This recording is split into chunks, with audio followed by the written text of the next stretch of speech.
and Maxwell for giving us a rundown. There will be the launch later in about an hour and some coins. But right now, speaking of coins, the Ghana Football Association 26th Ordinary Congress featured a lot of coins for the administration of the football governing body. It was held in Pram Pram today, and as you know, we've been building up to it the whole of last week.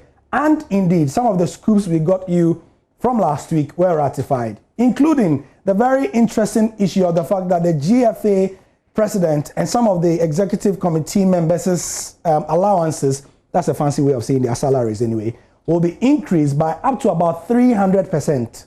Yes, 300%. Now, during this era of COVID, you might have thought that that idea would not have come up, which is why I will speak to my colleague, Seydou Adamu, momentarily. But first of all, let's look at the slide. If you go to our Instagram, Joy Sports GH, this is the summary of the decisions taken today. So first of all, by a majority decision, Congress appointed Baker Tilly under as the association's auditors for a period of 3 years.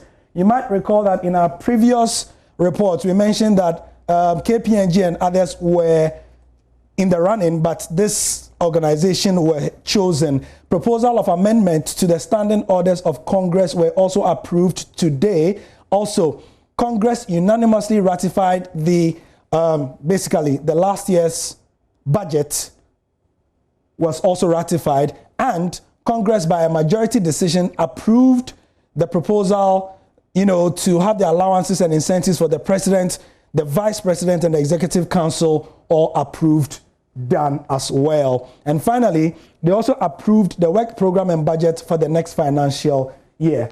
So in summary, this is it. Now, this is the big one that everybody is talking about. The GFA president will now take a monthly allowance of 12,000 cedis a month. The vice president will take 7,000 cedis a month. The EXco members will take 4,000 cedis a month. And all these were approved today.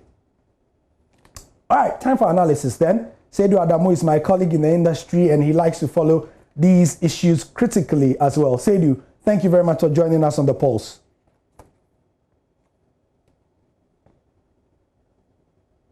Seydou, you would have to unmute, please, quickly. Yes, thank you for having me, Gary. Okay, great. So, the big news was about the monies, that were ratified. Could you explain, for the benefit of those who are watching, why the GFA and the EXco would, at a time like this when everybody is saying that there is no money in the system, agree to pay themselves every month to the tune of about 300% more than was previously given?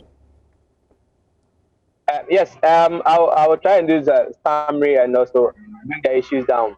Well, if you do recall, in about a month ago, the Football Association, acting on Article 42 of their own statute, appointed a 3-man ad hoc compensation committee to look into the compensation for the GFA executive committee members and the president. And so this committee took into consideration the previous allowances that were given to the previous executive committee and also what were given to the normalization committee. So they in coming to an agreement, felt that they need to raise the allowances of this very executive committee and also do away with one of the most famous payments that has been given to the executive committee members, which is the ex gratia. According to them, and also according to the analysis we had at Congress today, they believe that the position of the executive council and so the position of the Football Association president is so high to the extent that you have to compensate those who work in these areas to commensurate with the sort of work they do. Sure. So this is the analysis that the protagonist of this allowances brought out. Despite the fact that the likes of Alhaji Grusa, the likes of Isaac Kumsin, the likes of Lawyer Labi Amua spoke against it because they feel that the Football Association do not have that money to be able to pay to these men. Congress unanimously voted for it. Now, what we have to take into consideration is the fact that the Football Association is raising 71 million Ghana cedis and spending all. It means that the Football Association is not going to have any plan for investment. They have no money for investment. They have no money to keep the costs. they are using majority of this money to go into compensation of the executive committee, the president, and also other committees.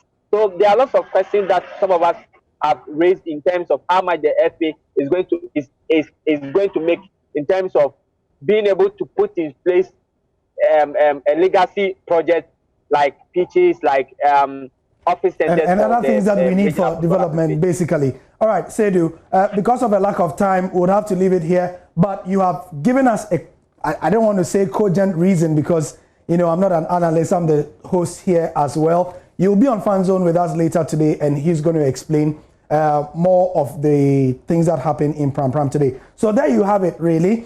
The GFA have argued that with the importance of the job that they'll be doing for Ghana and its football, paying 12,000 cedis a month to the GFA president, it's important so that, doesn't get it from elsewhere.